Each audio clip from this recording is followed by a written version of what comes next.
हरे कृष्णा राधे राधे। दोस्तों, आप सभी का मेरे इस यूट्यूब चैनल में हार्दिक स्वागत है। दोस्तों, हिंदू धर्म में एकादशी व्रत का सबसे ज्यादा महत्व माना जाता है और एकादशी व्रत भगवान विष्णु जी को समर्पित होता है। और एकादशी व्रत की महिमा सारे सारे व्रतों में से सबसे ज्यादा ऊपर मानी गई है। जिसने जिंदगी में एकादशी व्रत नहीं रखा, उसने जीवन में कोई भी व्रत नहीं रखा, ऐसा धर्म शास्त्रों में माना जाता है। दोस्तों, कुछ लोग एकादशी का व्रत करते ही आ रहे हैं और कुछ लोग एकादशी का व्रत शुरू करना चाहते हैं।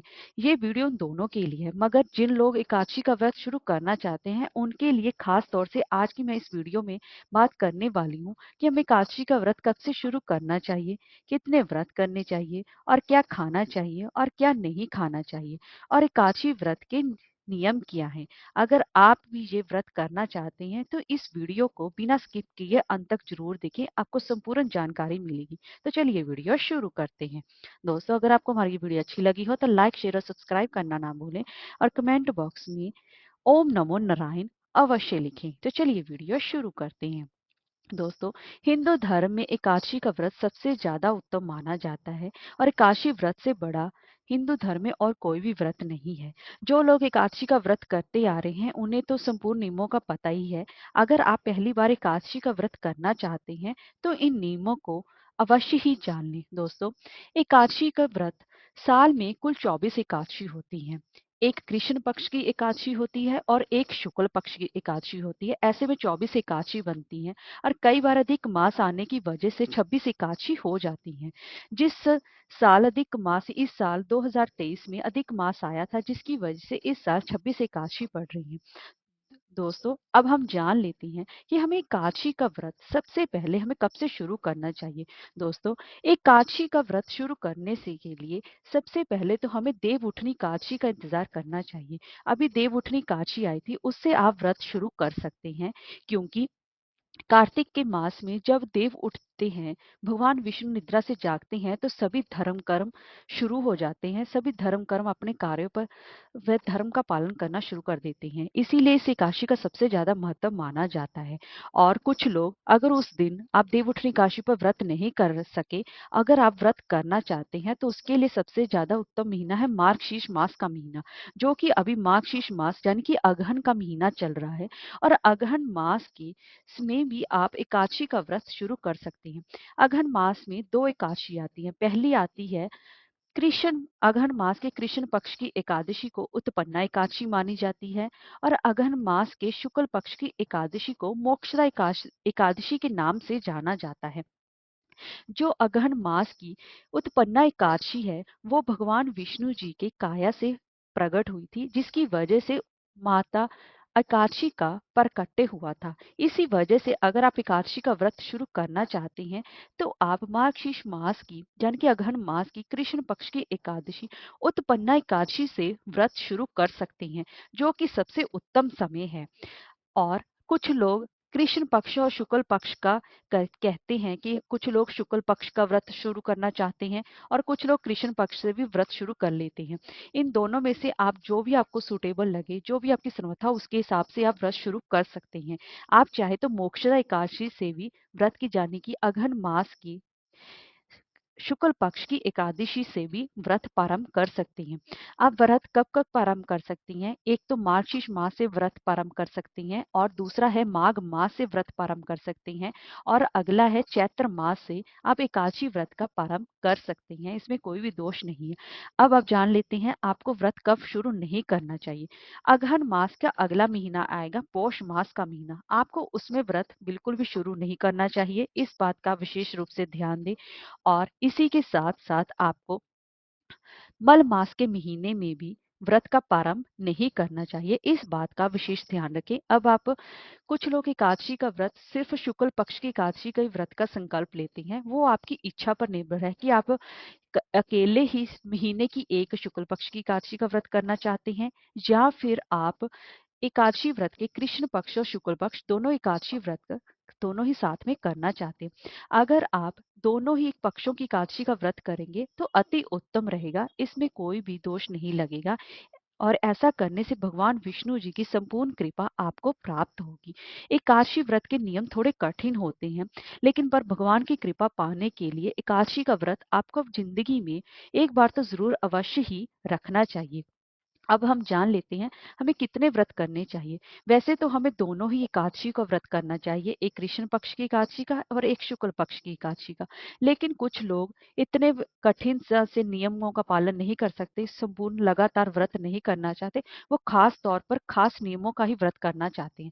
जैसे कि कुछ लोग देव उठनी एकादशी का ही व्रत करते हैं, जिस दिन देव उठते हैं, निद्रा से जागते हैं, भगवान की खुशी और प्रसन्नता, उनकी कृपा प्राप्त करने के लिए आप सिर्फ देव उठनी एकादशी का ही व्रत कर सकती हैं। और कुछ लोग गृहस्थ में है, उनके पास समय नहीं है, उनके बच्चे हैं, तो वह सिर्फ निर्जला एकादशी का व्रत करके ही संपूर्ण फल प्राप्त करना चाहते हैं। अगर आप केवल सिर्फ निर्जला एकादशी का ही व्रत करते हैं तो आपको साल भर की जितनी भी एकादशी हैं उनका आपको पूर्ण फल यानी कि 24 एकादशियों का पूर्ण फल की प्राप्ति हो सकेगी। और कुछ लोग, अगर किसी के मन में संतान की चाहत है और संतान प्राप्त करना चाहते हैं तो वे पुत्रदा एकादशी का व्रत रखते हैं। और किसी के जीवन में अगर मोक्ष की इच्छा है तो सिर्फ वो मोक्षदा एकादशी का ही व्रत रखते हैं।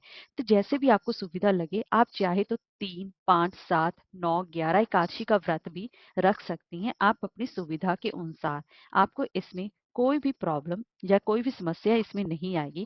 आप एकादशी का व्रत, अगर आप दोनों पक्षों की एकादशी का व्रत रखेंगे तो अति उत्तम रहेगा। अगर आपके पास समय का अभाव है या आपकी शारीरिक समर्था आपका साथ नहीं दे रही है तो आप कुछ कुछ विशेष एकादशियों का व्रत भी रख सकते हैं। अब हम जान लेते हैं कि एकादशी व्रत के नियम क्या है। दोस्तों, एकादशी व्रत के नियम जो कि सबसे कठिन नियमों से एक माने जाते हैं। और एकादशी व्रत के नियम दशमी से लेकर द्वादशी तक चलते हैं, क्योंकि एकादशी का व्रत 3 दिनों तक चलता है। इसलिए अब हम जान लेते हैं एकादशी व्रत का जितना व्रत रखने का विधान है उतना ही इसके पारण करने का भी विधान है, इसलिए इस बात का विशेष ध्यान रखें। अब हम जान लेते हैं एकादशी व्रत के नियमों के बारे में। दोस्तों, एकादशी व्रत का नियम जो कि हम दशमी तिथि से ही प्रारंभ हो जाता है। इस दिन दशमी तिथि को ही आप अपने बाल वगैरह धो लें, अपने घर की साफ सफाई कर दें। और दशमी के दिन ही आप मांस, मदिरा, लहसुन, प्याज और मसूर की दाल, इन वस्तुओं का निषेध कर दें। इन वस्तुओं का सेवन आप भूलकर भी ना करें। और दशमी तिथि की शाम के समय आपको भोजन बिल्कुल भी नहीं करना चाहिए, इस बात का विशेष ध्यान रखें, क्योंकि आपने एकादशी व्रत का नियमों का पालन करना है। क्योंकि एकादशी का व्रत करने के लिए आपको आपके पेट में अन्न का एक भी दाना नहीं जाना चाहिए। एकादशी व्रत ही एक ऐसा व्रत है जिसमें भूलकर या अन्न का एक दाना भी आपके अंदर आपके पेट में नहीं जाना चाहिए, इस बात का विशेष ध्यान रखें। और एकादशी व्रत के नियमों में आपको पूर्ण तरह से ब्रह्मचर्य का पालन करना चाहिए तथा भोग विलास से दूर रहना चाहिए, इस बात का विशेष ध्यान रखें। दशमी तिथि से ही इस व्रत का ब्रह्मचर्य का पालन आपको अवश्य करना चाहिए। आपको भूमि पर शयन करना चाहिए, इस बात का आप विशेष रूप से ध्यान रखें। चाहे आप गृहस्थ में हैं, अगर जितना ज्यादा हो सके आपको भूमि पर ही शयन करना चाहिए। अगर आप भूमि पर शयन नहीं कर सकते हैं तो ब्रह्मचार्य का तो कम से कम अवश्य ही पालन करना चाहिए। और एक बात का विशेष ध्यान रखें कि आपको दशमी तिथि को ही आपको अपने बाल वगैरह धो लेने चाहिए, क्योंकि कोई भी व्रत शुरू करने से पहले व्रत वाले दिन बाल नहीं धोए जाते हैं, इस बात का आप विशेष रूप से ध्यान रखें। अब हम जान लेते हैं कि एकादशी की सुबह से लेकर रात तक हमें क्या दिनचर्या अपनानी चाहिए।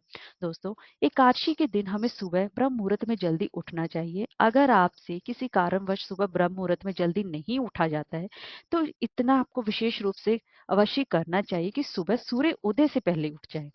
इस बात का विशेष ध्यान रखें, देर तक आप बिस्तर पर ना पड़े रहें, क्योंकि इससे आपको व्रत के पूर्ण फल की प्राप्ति नहीं हो सकेगी, इस बात का विशेष रूप से ध्यान रखें। अब एकादशी के दिन प्रातः आपको अब आपको सुबह ब्रह्म मुहूर्त में जल्दी उठना चाहिए। अगर नहीं उठ सकते हैं तो कम से कम सूर्योदय से पहले ही उठ जाएं। इस दिन आपको लकड़ी की दातुन नहीं करना चाहिए, इस बात का विशेष ध्यान रखें। अगर आपके पास लकड़ी की दातुन नहीं है, आपके पास, आप दशमी की तिथि को दातुन कर सकते हैं, एकादशी की तिथि को ना करें। और इसके अलावा अब आपके पास ऑप्शन है नींबू, जामुन या फिर आम के पत्ते लेकर आपको चबा लेने चाहिए। ऐसा करने से भी आपका मुख की शुद्धि अवश्य ही होगी। और उंगली से अपने कंठ को साफ कर लें, क्योंकि एकादशी के दिन वृक्ष से कोई भी पत्ता तोड़ना वर्जित माना गया है और वहां से स्वयं से गिरा हुआ पत्ता लेकर ही आपको सेवन करना चाहिए। इस बात का आपको विशेष ध्यान रखें। इस दिन भूलकर भी कोई भी पेड़ से आप पत्ते को ना तोड़ें और इस दिन लकड़ी की मतलब दातुन आप भी बिल्कुल भी ना करें। इस बात का विशेष ध्यान रखें। और इसी के साथ साथ अगर आपके पास ये सारी चीजें भी अवेलेबल नहीं है, तो आप सिर्फ पानी से ही 12 बार कुल्ला कर लें। ऐसा करने से भी आपके मुख की शुद्धि हो जाएगी। अब आपको, अगर आप किसी तीर्थ स्थान पर हैं, तो वहां पर आपका गंगा जल से वहां पर स्नान करें। अगर आप कहीं भी तीर्थ पर स्थान पर नहीं है, तो घर पर ही आप थोड़े से पानी में गंगा जल मिलाकर उससे स्नान करें और साफ सुथरे व स्वच्छ कपड़े धारण करें। लेकिन एक बात का विशेष ध्यान रखें, काले और नीले रंग के कपड़े आप भूलकर भी ना पहने। लाल, पीले और या फिर और भी कई भी किसी भी रंग के आप कपड़े पहन सकते हैं, लेकिन भूलकर भी काले, नीले और भूरे रंग के कपड़े आप धारण ना करें। इस बात का विशेष ध्यान रखें। अब आपने घर के मंदिर में आए और वहां पर भगवान विष्णु जी की या फिर लड्डू गोपाल जी की प्रतिमा या फिर उनकी मूर्ति को एक लकड़ी के पाटे पर पीला कपड़ा बिछाकर वहां पर स्थापित करें और उनका पंचामृत से अभिषेक करें। या फिर आप शुद्ध जल से भी अभिषेक कर सकते हैं। और अब प्रभु के सामने आपको एकादशी व्रत का संकल्प करना चाहिए कि आज से मैं एकादशी व्रत का पालन करूंगा और किसी भी चोर, पाखंडी, दुराचारी मनुष्य से बात नहीं करूंगा, ना ही किसी का दिल दुखाऊंगा। इस बात का आपको विशेष रूप से वहां पर प्रण लेना चाहिए। और आप व्रत किस रूप में रख रहे हैं? वैसे तो निर्जला एकादशी का सबसे ज्यादा महत्व माना जाता है, लेकिन आपकी अगर शारीरिक समर्था नहीं है, आप किसी कारणवश आप बाहर जॉब करते हैं, आपके पास समय नहीं है, तो आप फलाहार व्रत कर सकती हैं। इस बात का आपको कोई भी दोष नहीं लगेगा। और इसी के साथ साथ आप चाहे तो आपको नमक की जगह सेंधा नमक का प्रयोग करना है। इस बात का आप विशेष रूप से ध्यान रखें। लेकिन इसका मतलब यही नहीं है कि आप दिन में 3 बार फलाहार कर लें। फलाहार आप एक ही बार करें। आप चाय दूध ले सकते हैं, आप फल खा सकते हैं, इसमें आपको कोई भी मनाही नहीं है। पर एक बात का विशेष ध्यान रखें, फलाहार आपको सिर्फ एक ही बार करना है। अगर आपने व्रत रखा है, ऐसा नहीं है कि आप सुबह, दोपहर और शाम को 3 बार ही फलाहार कर रहे हैं, तो ऐसे में आपके व्रत की कोई भी मान्यता नहीं रह जाएगी। और पूरा दिन आप भगवान विष्णु जी के मंत्र ओम नमो भगवते वासुदेवाय, इस द्वादश मंत्र का जाप जितना हो सके उतना से ज्यादा करें। और भगवान विष्णु जी के सहस्त्र नाम पाठ का ज्यादा से ज्यादा जाप करें। अगर आप नहीं कर सकते, तो आप अपने मोबाइल पर यूट्यूब की मदद से भी कहीं से भी पाठ सुन सकते हैं। और इस दिन पूरा दिन भगवान के नाम के कीर्तन का जाप करते रहें। और इस दिन आप जितना हो सके, अगर आपसे कोई भी भूलवश कोई गलती हो जाए, तो भगवान विष्णु जी के सामने आपको अपनी पूजा के लिए क्षमा मांग लेनी चाहिए। और इस दिन, एकादशी के दिन, तुलसी पत्र भूलकर भी ना तोड़ें। इस बात का विशेष रूप से ध्यान रखें। और तुलसी पत्र आप एक दिन पहले ही तोड़कर रख सकती हैं। इस दिन भगवान विष्णु जी को भोग अवश्य ही लगाना चाहिए, उसमें तुलसी पत्र डालकर भोग लगाएं। और आप भगवान विष्णु जी का भोग खा सकती हैं, मगर आप तुलसी पत्र एकादशी के दिन अपने मुख में ना डालें। इस बात का विशेष रूप से ध्यान रखें। और एकादशी के दिन आपको घर में झाड़ू नहीं लगाना चाहिए, क्योंकि इससे आपको चींटी और सूक्ष्म जीवों के मरने का भय बना रहता है। इसलिए विशेष रूप से इस दिन घर में झाड़ू पोछा ना लगाएं। और इस एकादशी के दिन आपके घर में किसी को भी बाल, दाढ़ी मूछ नहीं बनवाना चाहिए, ना ही बाल नहीं कटवाना चाहिए। और ना ही आपको व्रतधारी को या फिर आपके घर में रहने वालों को भी इस दिन विशेष रूप से ध्यान रखें कि कोई भी आपके घर में दाढ़ी बाल ना बनाए। और इस दिन ज्यादा घर में बोलना भी नहीं चाहिए, क्योंकि ज्यादा बोलने से कई बार आपके मुख से अपशब्द भी निकल जाते हैं। इसलिए इस दिन विशेष रूप से ध्यान रखें। और एक बात का और दोस्तों, इस दिन एकादशी के बाद, एकादशी की रात को आपको यथा संख्या में भगवान विष्णु का नाम जाप, कीर्तन, भजन कीर्तन करते हुए रात्रि जागरण करना चाहिए। और इस दिन आपको एकादशी के दिन किसी से भी अन्न आदि ग्रहण नहीं करना चाहिए। एक बात का विशेष रूप से ध्यान रखें। और एक बात का विशेष रूप से ध्यान रखें कि कई बार एकादशी 2 दिन पड़ जाती है, कभी एकादशी एकादशी व्रत में आती है, तो कभी बार एकादशी द्वादशी में आती है। तो जो एकादशी द्वादशी युक्त हो, उस एकादशी का ही हमेशा व्रत करना चाहिए। उसी व्रत की एकादशी का सबसे ज़्यादा संपूर्ण फल मिलता है। अगर सिर्फ खाली एक एकादशी होगी, तो सिर्फ उसका ही फल की प्राप्ति होगी। अगर आप द्वादशी युक्त एकादशी का व्रत रखेंगी, तो आपको उस व्रत की ज़्यादा संपूर्ण फल की प्राप्ति होगी। इस बात का विशेष ध्यान रखें। और एक बात और, आपको एकादशी व्रत वाले व्रतधारी को कभी भी गाजर, शलगम, गोभी, पालक का अपने व्रत में सेवन नहीं करना चाहिए। इस बात का आप विशेष रूप से ध्यान दें।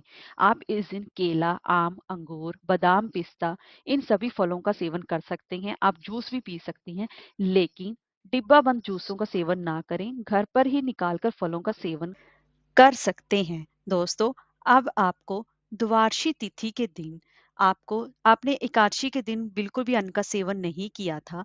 अब आपको द्वादशी के दिन अन्न का दान करना चाहिए, और अन्न का दान आप किसी गरीब ब्राह्मण को अवश्य ही दें। आप गरीबों को भी दे सकते हैं।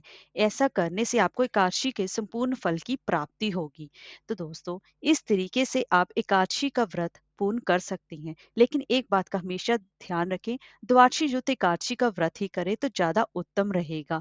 इस बात का विशेष ध्यान रखें। हरिवासर में भूलकर भी व्रत का पारण नहीं करना चाहिए।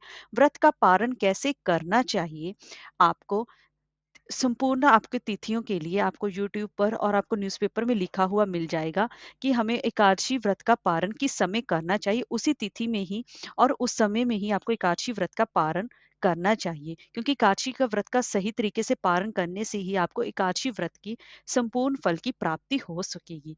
तो दोस्तों, अगर आपको हमारी वीडियो अच्छी लगी हो तो लाइक, शेयर और सब्सक्राइब करना ना भूलें। हरे कृष्णा, राधे राधे।